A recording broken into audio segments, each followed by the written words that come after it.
myViewBoard allows us to add multiple 2D, 3D shapes on the page.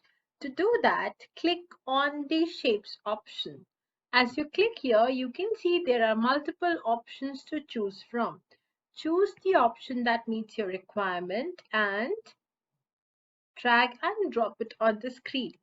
As you do that, on the right side, you can see there are multiple pop-up options that would come. So for instance, I would like to know the measurements of this. So I have clicked here. Now I know that each angle is of 90 degree and each centimeter or the length and the breadth is 5.2 centimeter and 4.5 centimeter. Let's take any other shape. For instance, I would like to take a triangle here. Again, I would like to know more details on it, about it.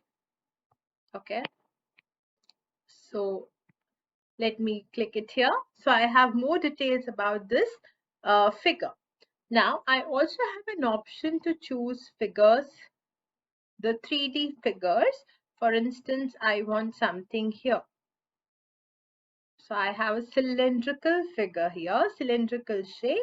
I again have multiple options to choose from, probably create a hyperlink, add multiple copies, fill it with some picture and so on. So I can use these figures as well. Let me take another picture. So I have another picture which is of a cone. So if you want to add any picture, any shape to myViewBoard, use it from the options given here. So here you have simple shapes like triangles, circles, square, boxes, and so on. On the other side, we have 3D options. For that, click on this cube here. So you have 3D options. Click the 3D figure that you want, drag and drop it on your screen, and there are multiple arrows here. So instance, if I want to link these two pictures, I can do that as well, right? So here you can see there are multiple options to choose from. Using these options, you can create multiple shapes on myViewBoard.